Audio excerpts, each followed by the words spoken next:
Estamos aquí en la puerta del Parlamento y hay algo raro aquí con una bandera, ¿no? Veo por allí, cuéntame. Hay una que ya no está, que es la bandera del Reino Unido, con tristeza, ¿no? Gracias a la salida del Reino Unido yo he sido eurodiputado. Se va uno de los socios que han sido más importantes en la construcción de este proyecto. No fue una sensación del todo buena, ¿no? O sea, que fue realmente agridulce.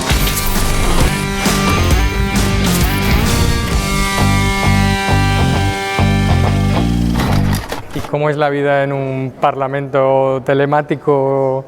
Es una cosa muy extraña, ¿no? Yo sí venía porque al presidir un comité tienes que estar presente, es mejor estar presente, pero claro, estaba yo solo con un comité totalmente vacío y mirando la pantalla. Y al final nos hemos acostumbrado, aunque sí que te diré que en esta casa la magia legislativa de los acuerdos se hace en la cafetería, en el pasillo, necesitas mucho el contacto humano. Al haber distintas nacionalidades, pues a veces hay malentendidos. Hoy, ¿en qué estás? ¿Qué te ha tocado hacer, por ejemplo, hoy? ¿Cómo es tu día? Pues mira, hoy a las 9 teníamos comité, el Comité de Asuntos Jurídicos que presido, en el que hemos debatido principalmente las implicaciones que puede tener para el copyright la inteligencia artificial. Es decir, pues si voy a poner el ejemplo más sencillo, si una máquina que funciona con inteligencia artificial crea algo, ¿cómo se va a ajustar la regulación de copyright a esa creación, si tiene alguna? He estado debatiendo eso durante 2 horas, he venido tempranito para prepararlo y luego hemos tenido a la ministra de Justicia alemana, a la ministra Elbratsch, que ha venido a explicarnos qué quiere hacer Alemania en las competencias de asuntos jurídicos en el semestre en el que ellos van a tener la presidencia rotatoria del Consejo. Y ya nos ha explicado un poco qué es lo que quieren hacer y cómo lo quieren hacer, y en general el comité se ha quedado muy tranquilo. Y en el horizonte así más cercano, por ejemplo, la semana que viene, los próximos meses, ¿en qué vas a estar más centrado? Los próximos meses nos vamos a centrar principalmente en conseguir sacar adelante todas las nuevas legislación y todas las nuevas regulaciones que tienen que ver con inteligencia artificial. ¿Cómo vamos a regular la inteligencia artificial en los próximos años? El Internet de las cosas, el 5G, eso va a ser el foco principal de asuntos jurídicos. Y la otra parte que es importante, que por la situación que estamos tampoco la podemos avanzar, es cómo gestionar los suplicatorios de Puigdemont, Comín y Ponsatí, que pasan por mi comité, porque ahora, como sabes, ha pedido que se les levante la inmunidad, y la primera decisión para que se levante esa inmunidad pasa por mi comité, donde habrá un informe, habrá un redactor que presentará ese informe en los próximos meses y habrá un voto, que es un voto que va a importar mucho en España y que va a tener un impacto comunicativo tremendo, como sabes. El trabajo aquí de organización, cómo es la vida dentro de un grupo, cómo es buscar la cohesión o la articulación de todo ese grupo y poder funcionar. Ahora nosotros estamos en el mes después de la luna de miel. Ciudadanos entró como independiente en el Grupo ALDE en el Parlamento Europeo, pero empezó a trabajar para conseguir ser aceptado en el Partido Liberal Europeo, que es básicamente donde todos vemos, nos ponemos de acuerdo en posiciones, donde los primeros ministros y presidentes de los partidos definen la línea de qué tienen que hacer los liberales. O sea, eres como un observador, un invitado, pero no permanente. No, digamos que éramos un independiente. Es como tener un diputado independiente en tu grupo parlamentario en el Congreso de los Diputados, pero aquí eran 2 diputados independientes de Ciudadanos, digamos. Y después, una vez que conseguimos pasar el proceso de seducción, digamos, de noviazgo, pues decidimos casarnos con ALDE y nos afiliamos al partido ALDE. Y ahí ya entramos. O sea, ¿te afilias como partido a un partido? Eso es. Una vez que conseguimos eso, tuvimos un tercer factor que nadie esperaba, ¿no? Y fue el boom de Marche, del presidente del partido, el presidente Macron. Porque no son del todo liberales, ellos no quieren llamarse liberales. En Francia no había liberales que representan. Solo por Modem, que era François Bayrou, el que era alcalde de Pau, que siempre anda en el 8 o 7%.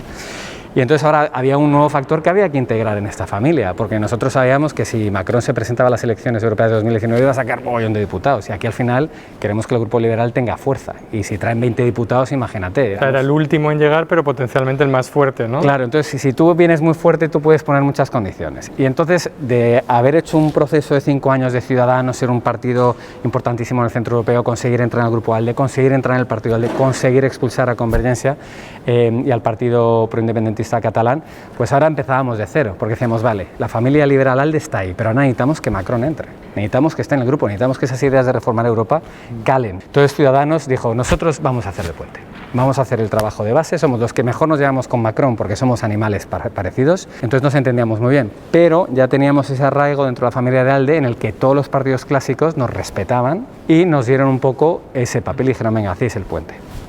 Y el último año, de 2018 a 2019, las elecciones, nuestro trabajo principalmente ha sido estar intentando atraer ambas sensibilidades, que lo conseguimos con muchos problemas y el 30 de junio del año pasado, un mes después de las elecciones, conseguimos firmar aquí con el partido de En Marche su integración en el grupo. Pero ya no se podía llamar ALDE, entonces lo llamamos Renew. Entonces ahora ellos están con nosotros, pero ellos todavía no son miembros del Partido Liberal Europeo. Estamos, por eso te digo, que todavía falta otra vez pasar por el proceso de noviazgo, ver que podemos vivir juntos, que podemos convivir, y ahora este primer año estamos en eso, ¿no? Ver cómo podemos conjugar las sensibilidades, yo te diría de tres mundos. Primero, el mundo del liberalismo clásico, que son esos partidos del norte de Europa. Luego, el corazón del liberalismo más progresista. Ciudadanos engloba un poco en ese liberalismo. Y luego en Marx. Y entonces estamos intentando hacer esa mezcolanza, pero como hay un interés genuino, que somos los que podemos hacer que se pongan de acuerdo el Partido Conservador, el Partido Popular Europeo y el Partido Socialista, la cosa está saliendo para adelante.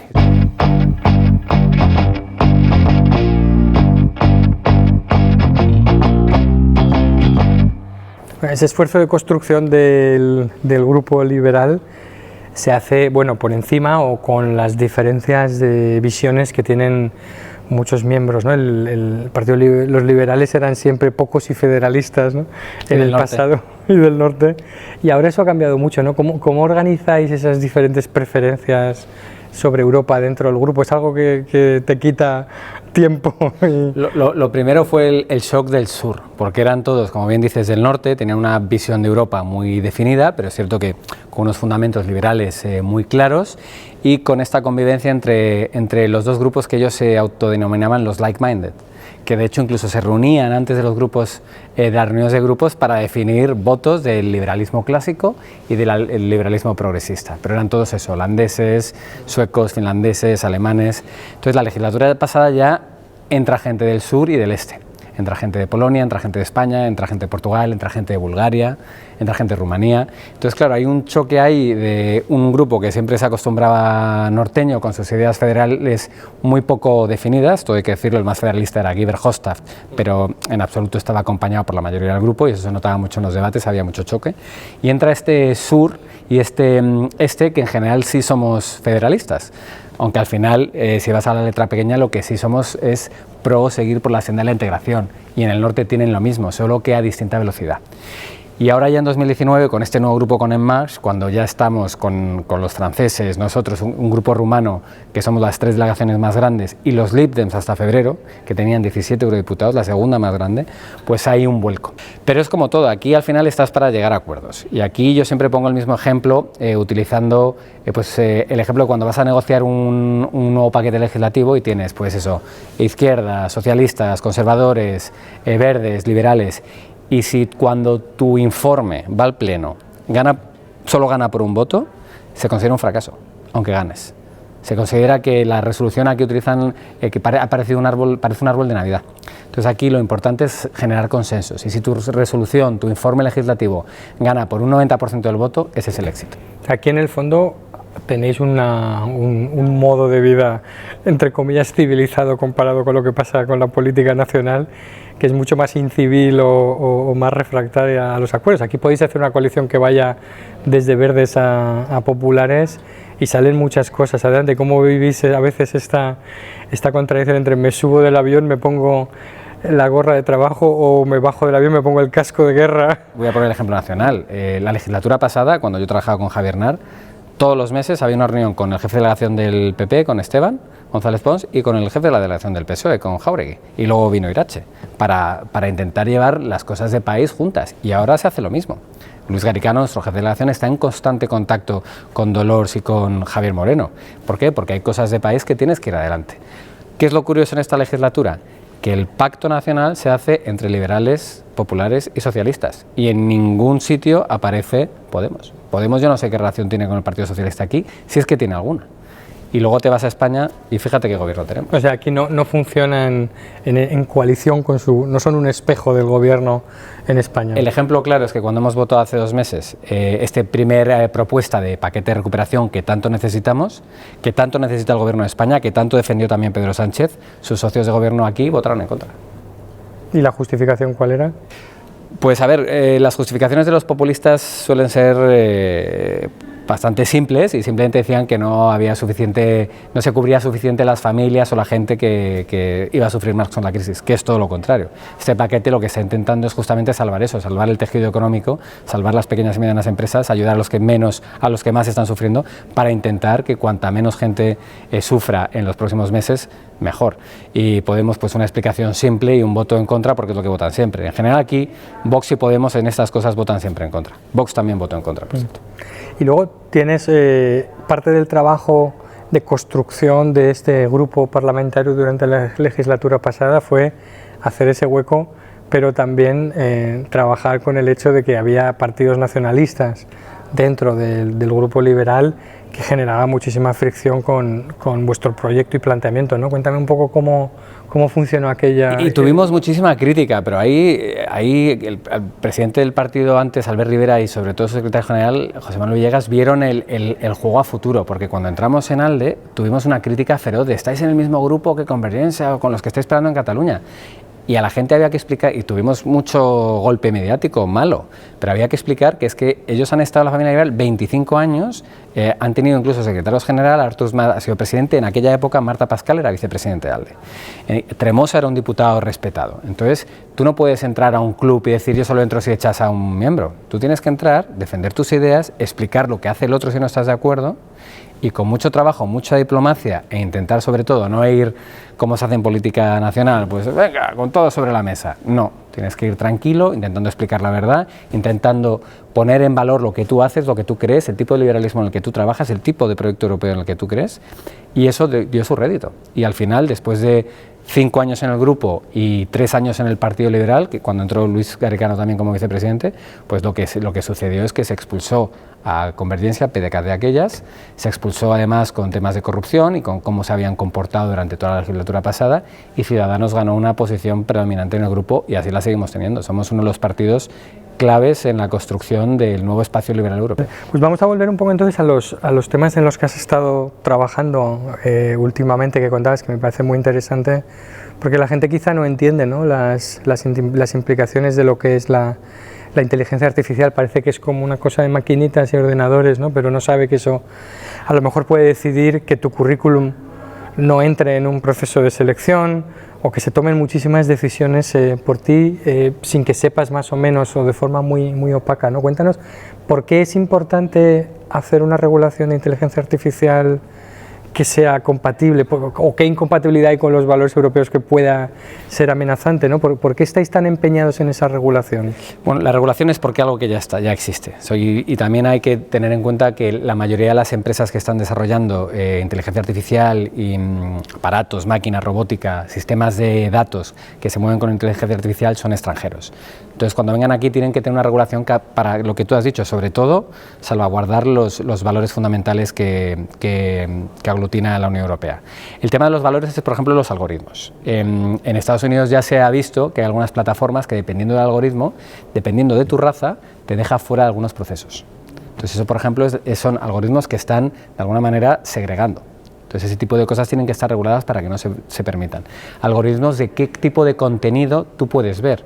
Hay plataformas que te permiten subir cosas que ya son declaradas directamente ilegales. Pues, por ejemplo, un terrorista cortando la cabeza a alguien en un vídeo. Las plataformas tienen que tener una regulación que les obligue a impedir que cualquier cosa ilegal o que suponga un crimen se suba en su plataforma y se comparta. Luego, la tercera pata, que también es importante, la responsabilidad civil de un autómata. Supongamos que el coche va sin conductor y tiene dos opciones. Tiene la opción de atropellar al niño en bicicleta que está cruzando con la luz, con el semáforo en rojo, o dar un volantazo a la derecha y atropellar a una abuela. ¿Qué tipo de decisión tiene que tomar el algoritmo ahí? Dependiendo de qué decisión toma, ¿quién es el último responsable? Todo eso se tiene que regular. Son las cosas en las que ahora estamos en un momento todavía muy verde. Estamos intentando hablar con los expertos, estamos viendo también qué consecuencias tiene. Estamos hablando con las grandes plataformas, estamos hablando con Google, con Facebook, y nuestro trabajo es intentar entender, intentar aglutinar todas esas preocupaciones de todos los sectores e empezar a, de alguna manera, llenar una laguna legal y regulatoria que existe sobre estas cosas que... Luego también le has dedicado algún tiempo a las aplicaciones de ¿cómo se llama?, de trazabilidad. Trazabilidad, sí, le he dedicado mucho tiempo. E hicimos un trabajo ingente de investigación, pues como cuando hacemos un paquete legislativo, hablando con epidemiologistas, especialistas, hablamos con Google, hablamos con Apple, hablamos con grandes plataformas, hablamos con Telefónica, con todo el mundo para ver si era viable, siempre respetando 4 cosas que para nosotros eran vitales. La primera, la protección de datos. No puede ser que la aplicación sea con geolocalización, porque nadie tiene que saber dónde has estado tú o con quién, eso hay que protegerlo.